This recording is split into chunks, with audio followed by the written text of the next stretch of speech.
அஹமாவம் மே பௌஷ்ணம் பவாமி. I become the heat in the sun and the power in all waters.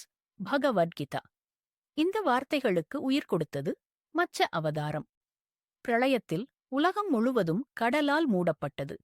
வேதங்கள் இழந்து போன போது தர்மமும் நாசமாகும் அபாயம் ஏற்பட்டது.